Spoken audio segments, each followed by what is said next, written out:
Olá, queridos amigos, companheiros de estudo, companheiros de leitura dessa nossa playlist do Livro da Esperança.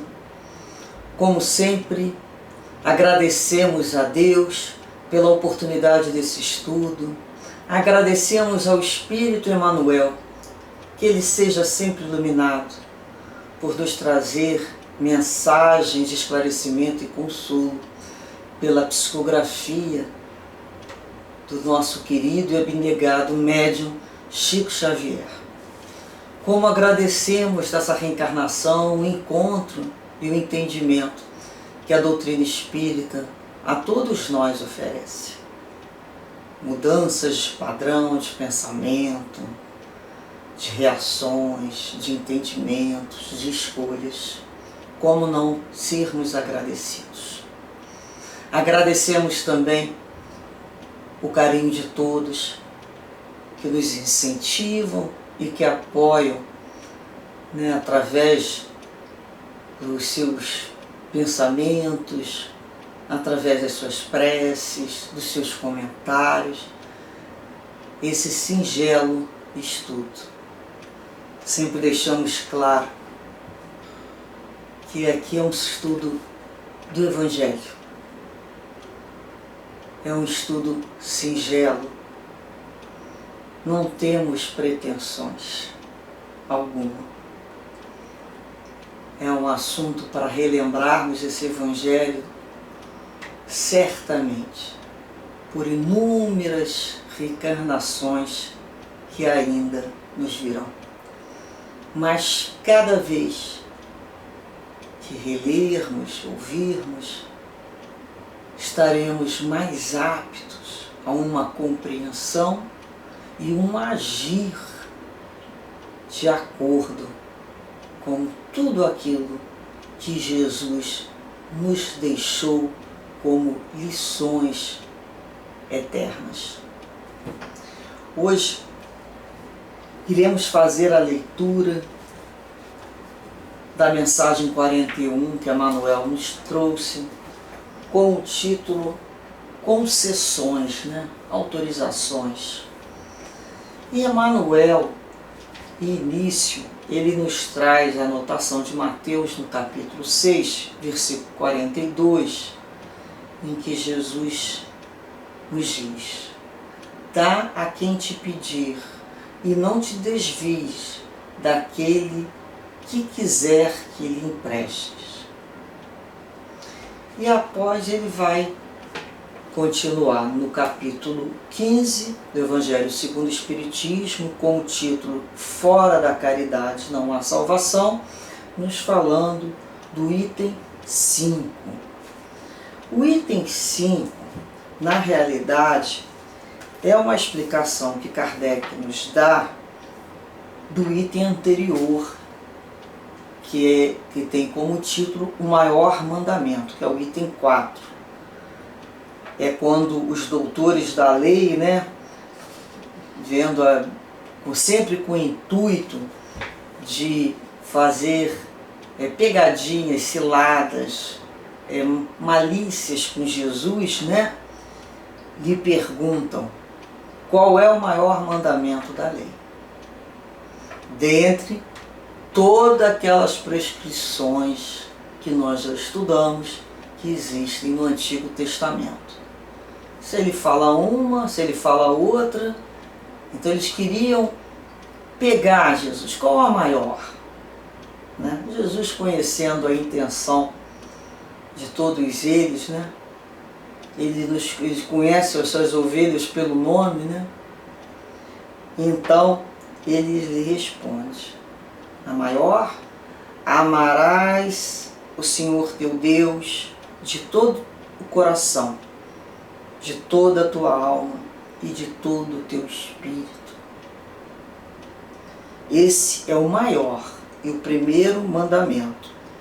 E eis o segundo. Ele não diz o segundo. Pedir o maior, ele dá. Agora vai dar o segundo, que é semelhante ao primeiro. Amarás o teu próximo como a ti mesmo.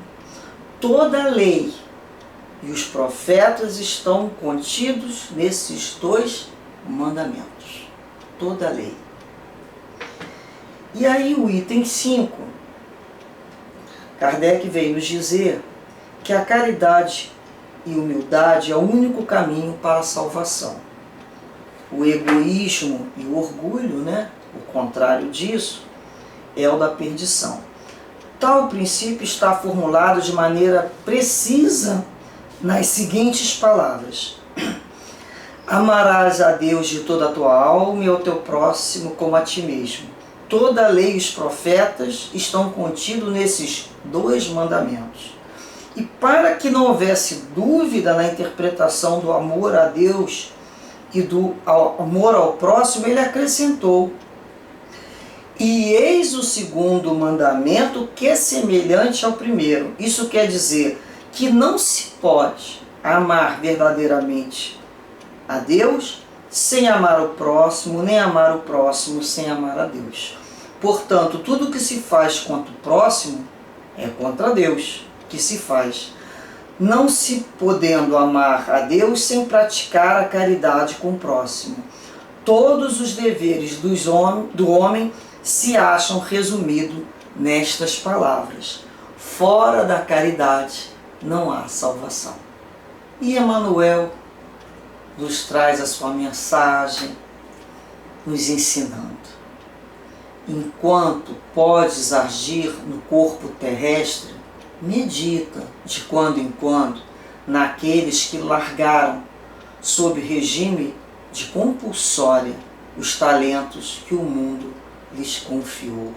As concessões são os seus talentos.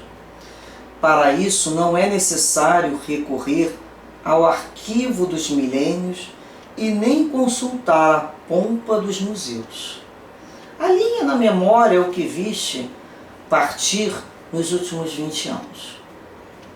Líderes do povo que detinham o poder de influenciar a multidão abandonaram o leme das ideias que governaram, impelidos de chofre a varar a névoa do túmulo. Magnatas da fortuna que retinham valiosas delegações de competência para resolver as necessidades do próximo, viram-se de um momento para o outro privados das propriedades que ajuntaram, coagidos a entregá-las ao arbítrio dos descendentes. Missionários de diferentes climas religiosos que mantinham a possibilidade de consolar e instruir, desceram precipitadamente das galerias de autoridade em que traçavam princípios para as estradas alheias. Criadores do pensamento que sustinham a prerrogativa de impressionar pessoas através do verbo falado ou escrito, tiveram de súbito a palavra caçada pela desencarnação ou pela afasia. Afasia é uma disfunção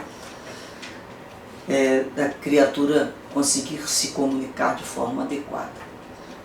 Ou pela afasia, muitas vezes, no exato momento em que mais desejavam comandar a oratória ou o cérebro lúcido.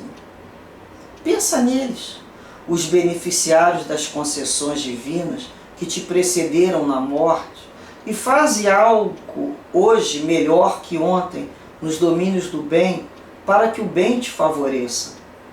Não apenas os dons da inteligência, mas também o corpo físico, as vantagens diversas, os patrimônios afetivos e até mesmo as dores que te povoam as horas são recursos de que te aproprias na terra, com permissão do Senhor, para investi-lo na construção da própria felicidade.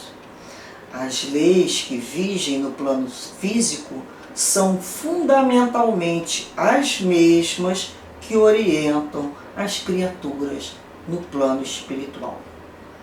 Um empréstimo fala sempre da generosidade do credor que o concede, mas revela igualmente na contabilidade da vida o bem ou o mal que se faz com ele. Nós todos recebemos inúmeras concessões divinas. Tudo provém de Deus. Tudo. Muitas vezes, por um vício de comportamento ainda equivocado, a criatura, ela só percebe aquilo que ela não tem. Ela não consegue perceber as bênçãos que ela possui, os livramentos que lhe são concedidos, sem imaginar que se ela tivesse determinada situação, talvez ela caísse novamente.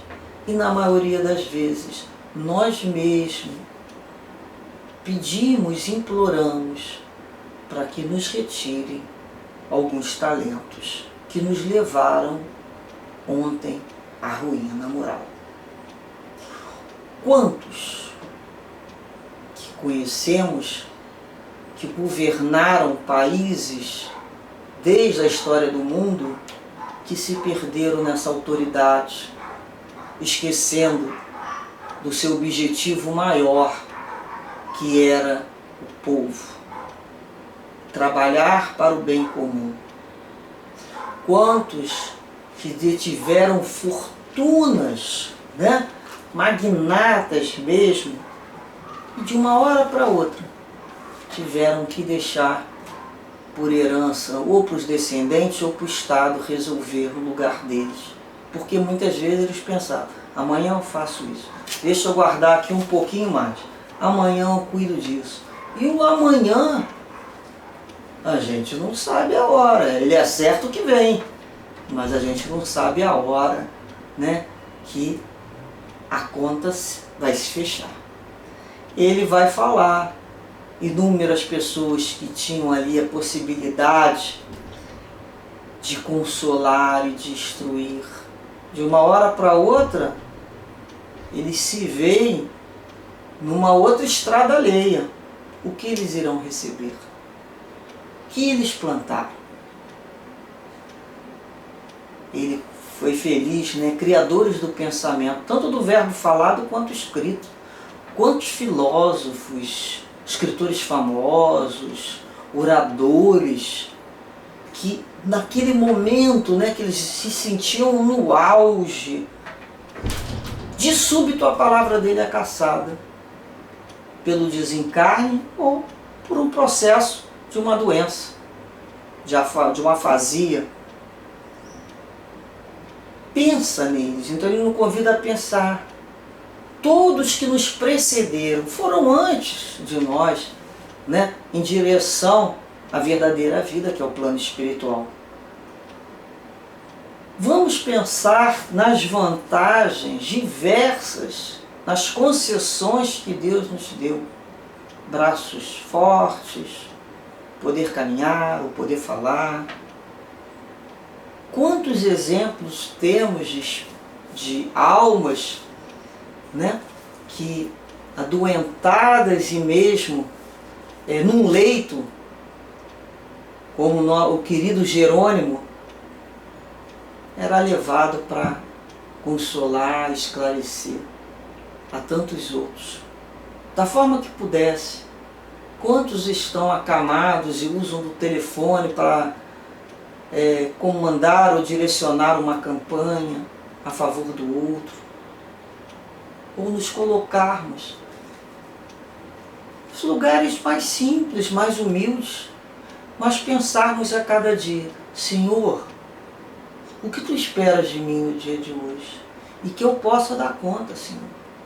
Porque se a situação se apresenta para mim, significa que eu possuo condições de satisfazê-la. Basta olhar com um pouco mais de boa vontade os talentos que eu possuo. Eu já sei sorrir, eu já sei dizer um bom dia com sinceridade, eu já sei lembrar de alguém e fazer uma prece, ou porque se encontra doente, ou porque se encontra numa situação de perturbação, ou porque se encontra acamado, sem outras possibilidades, ou porque olhamos aquela criatura e vemos ela numa penúria moral, ou uma questão material, um auxílio. O que será que nós já podemos fazer? Qual a parte que nós podemos ser úteis? O que eu faço com o meu tempo? E vamos encerrar, trazendo aqui o livro de Carlos Bacelli, que tem como título O Evangelho de Chico Xavier, em que o companheiro ele traz inúmeras passagens de convivência com Chico Xavier, e os seus pensamentos, os seus comentários, as suas conclusões. Então ele vai nos falar assim, que a caridade é amor, amor é compreensão. A prática do bem aos semelhantes é uma excelente escola para a alma.